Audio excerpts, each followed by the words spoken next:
Welcome to Epic Bookworm. My name's Danny, and today I'm going through my list of the 5 best books I've read in the past year.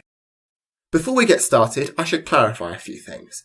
Firstly, this is not a list of the best books to be released in 2018. It's just the ones that I happened to read in that year. This list has been ranked from my 5th favourite to my number 1 choice. But if a book is part of a series, only one book from that series can qualify for this list. So let's get started. In 5th place, we have The Drawing of the Three, Book 2 of the Dark Tower series by Stephen King. The Dark Tower saga mostly takes place in Midworld, a dying fantasy world which exists parallel to our universe.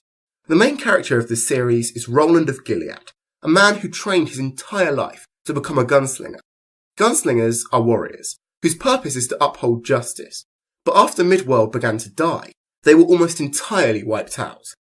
Roland is the last gunslinger left. This series chronicles Roland's final mission, to reach the Dark Tower. He doesn't know what the Dark Tower is, why he has to reach it, or what he's supposed to do when he gets there. All he knows is that if he doesn't complete his mission, his world, our world, and every other plane of existence will be destroyed. Now, previously, I've been very vocal about how much I hated Book 1 in the Dark Tower series. But given that The Gunslinger is only a short novel, I definitely think it's worth enduring, so that you can make it onto Book 2. The Drawing of the Three has a really interesting premise, a likeable character dynamic, and is as gripping and addictive as Book 1 was boring and tedious. King definitely learned from his mistakes with this book, and although it's not quite perfect, The Dark Tower shows a lot of promise going forward. I'm definitely looking forward to finding out what comes next. In 4th place, we have Killing Floor, Book 1 of the Jack Reacher series by Lee Child. This book is about a murder which takes place in the remote town of Margrave, where such violence hasn't been seen for decades. Jack Reacher is a wandering ex-military policeman who happens to arrive in town on the same day the body is discovered. He immediately becomes the prime suspect, but as the investigation goes on, it becomes clear that some kind of conspiracy is happening in Margrave. And as the body count increases, Reacher becomes determined to make the real killers pay, dearly. Now, while some of the books on this list are really intelligent stories, I like this one for much more basic reasons. Jack Reacher is the ultimate badass, a brilliant detective who's deadly in a fight and ruthless towards those who deserve it. He's like Batman, only more violent. Both the plot and the action scenes in this book feel like they could actually happen.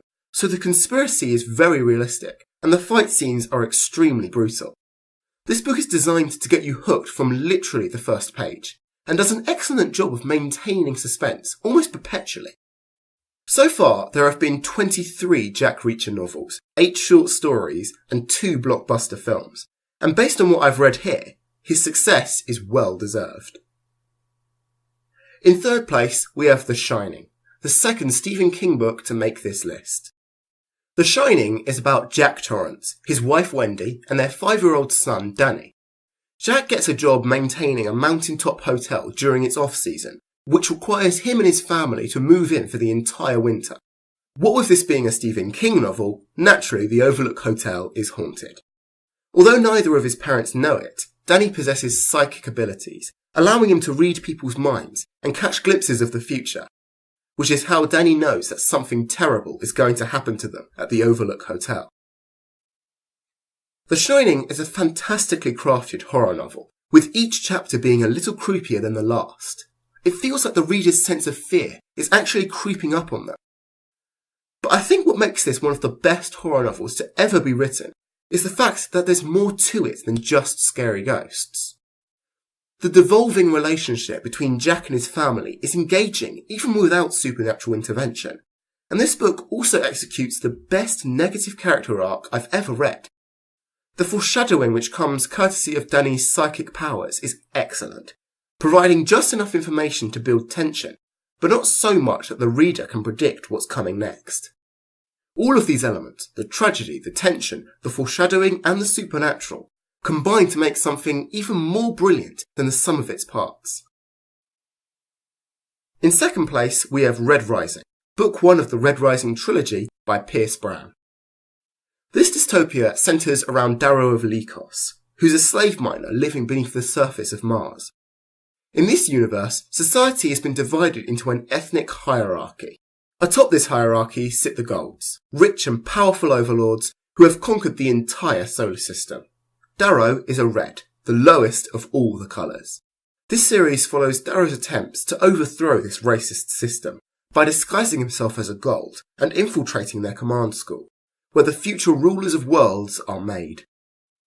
Red Rising, and the series which follows it, has so many strong points. The world building is properly entertaining, the characters are beyond likeable, and the imagination it contains is amazing. Darrow is one of my favourite protagonists in all of fiction. He's flawed, yet he's brilliant. He's enraged, yet inspirational. Watching Darrow grow from poverty and servitude towards a position of gradually increasing power was really satisfying. But even the power he gains is tainted. Because how can you make alliances, make friends, build an army of your own, when you know that every last one of them would turn on you if your true nature was revealed? Red Rising has everything you could ask for. Awesome action scenes, complicated moral dilemmas, countless shocks and surprises, and it's definitely the most addictive book on this list. So here we are at the number 1 spot. The very best book that I read in 2018 is A Game of Thrones, book 1 of the Song of Ice and Fire series by George R.R. Martin. This groundbreaking novel is really quite staggering when you think about it. Ambitious, intelligent, and remarkably complex. Indeed, there is so much going on in the fantasy realm of Westeros that the premise is actually kind of difficult to summarise. On the one hand, there is Eddard Stark, the honourable Lord of Winterfell, who gets promoted to the King's Court. But court is a place so steeped in corruption and treachery that honour can prove lethal. Meanwhile, Jon Snow, Stark's illegitimate son, begins his journey to become a brother of the Night's Watch, an army tasked with protecting Westeros from the supernatural horrors which lurk beyond the Great Wall. At the same time, Viserys and Daenerys Targaryen, the exiled heirs of the insane Dragon King, whom Stark helped to overthrow, are building themselves an army, hungry for vengeance and ready to reclaim their birthright. A Song of Ice and Fire, which was later adapted into the phenomenally successful HBO series Game of Thrones, tells a story unlike any other I've ever read. Its scope is truly breathtaking, and the world building is so complex and detailed, so intelligent and original, that it's hard to believe all of this came out of a single mind. The characters are so fantastically three-dimensional, good and evil so totally mashed together, that the reader can barely tell right from wrong anymore. And of all the Song of Ice and Fire novels, A Game of Thrones is inarguably the best. It's the most surprising, the most elegant, and the standards against which all future fantasy novels will forever be judged. If you haven't read it already, read it right now. It really is that good. Thank you for watching. Every book on this list has its own spoiler-free review on my channel, so click one of these boxes to find out in more detail why they're just so good. If you enjoyed this list, please don't forget to leave me a like, share this video with your fellow bookworms, and subscribe to catch all of my upcoming lists and reviews as soon as they come out. Also, why not leave me a comment below about the best book you read last year?